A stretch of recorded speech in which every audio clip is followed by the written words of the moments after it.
मन में एक भ्रम उत्पन्न हो जाता है।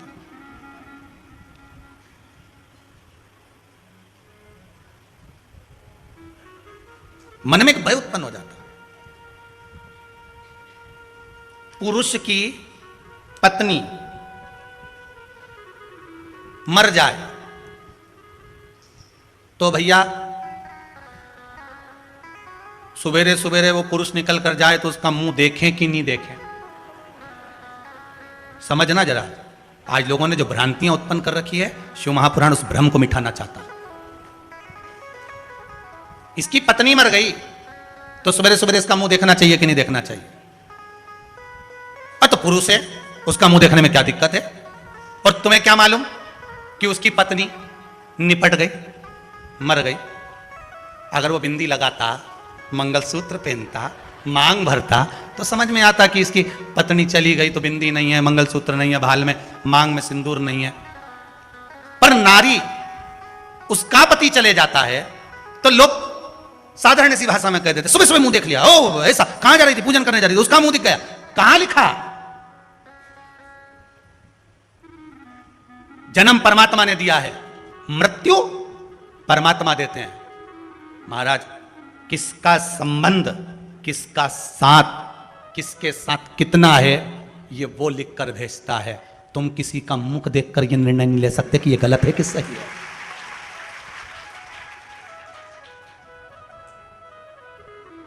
एक बेटी ने प्रश्न किया है, उसने लिखकर भेजा है, मेरा नाम मत बोलना, नहीं बोलूंगा। एक बेटी ने लिखकर भेजा है, मैं कथा में बैठी हूं, कोरोना महामारी में मेरा ससुर भी चले गया और मेरा पति भी चले गया, और हम दोनों घर में सास और बहू अपने छोटे से बच्चे को पाल रहे हैं। आज हमारे परिवार के लोग, हम निकल कर जाते हैं तो पूजन में कोई जाता है तो हमारा मुंह नहीं देखते।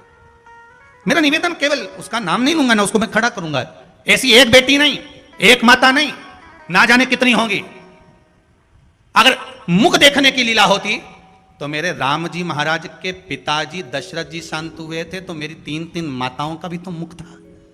कौशल्या मैया, कैकेयी मैया, सुमित्रा मैया, वो भी तो रही। तो क्या अयोध्यापुर वासी मुख नहीं देखे, या राघव जी मुख नहीं देखे? ये हमारी सोच है, हमारी बुद्धि, हमारी दृष्टता, हमारी दृष्टि। फिर मैं निवेदन करूंगा, पापी को पापी नजर आता है, कपटी को कपटी नजर आता है, बेईमान को बेईमान नजर आता है, धर्मात्मा को धर्मात्मा नजर आता है, पुण्यात्मा को पुण्यात्मा नजर आता है, सत्कर्मी को सत्कर्मी नजर आता है। जिसकी जैसी सोच रहती है, सामने वाला व्यक्ति वैसा नजर आता है। अगर मान लो पति चले भी गया, पर परमात्मा ने उसको जीवित रखा है। क्यों रखा है? कि जाने वाला तो चले गया, पर तू जितना दान करेगी, पुण्य करेगी, भजन करेगी, स्मरण करेगी, जैसे पति नौकरी करता है और नौकरी करने पर चले जाता है तो पत्नी को आधी तनख्वाह आती है, उसी तरह पति के जाने के बाद पत्नी जितना दान करती है, पुण्य करती है, सत्कर्म करती है, उसका आधा हिस्सा पति के खाते में जाता है। और पत्नी के जाने के बाद पति जो दान करता है, पुण्य करता है, सत्कर्म करता है, पति का करा हुआ उस पत्नी के खाते में जाता है। अब सत्कर्म करने के लिए छोड़ा है, दान करने के लिए, भजन करने के लिए। करो एकादशी का व्रत, करो प्रदोष का व्रत, करो शिवरात्रि का व्रत, हर महीने आती है, करो भगवान का भजन, उसका पुण्य आधा उसके खाते में जाए। आप 1 लोटा पानी शिव जी को चढ़ा रहे हो, आधा उसके खाते में जाए।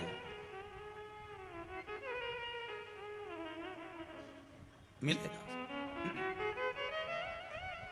जब दोनों साथ रहते हैं ना, बहुत ध्यान देना महाराज, पति पत्नी दोनों साथ रहते हैं ना, अच्छा दोनों साथ रहते हैं और साथ रहकर जब सारी पूजन पाठ करते हैं और वो टच करके बैठी रहती है, तब भले खाते में नहीं जाए, पर जब एक रह जाता है, क्योंकि परमात्मा के यहाँ से लिखा है, जाना तो किसी को भी आगे पीछे है, वो तो उसके हाथ में, एक जब रह जाता है तब उसका हिस्से का भाग उधर पहुंच जाता है।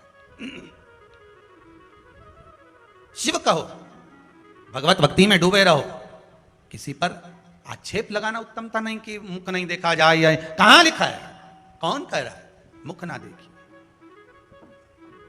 शिव भक्ति में जो लीन हो, यहां तो शिव महापुराण की कथा कहती है, हर एक के भीतर शंकर समाया है, श्वास रूपी शिव सबके भीतर है। ऐसा कोई है ही नहीं जिसके भीतर नहीं। क्यों भ्रम उत्पन्न करें?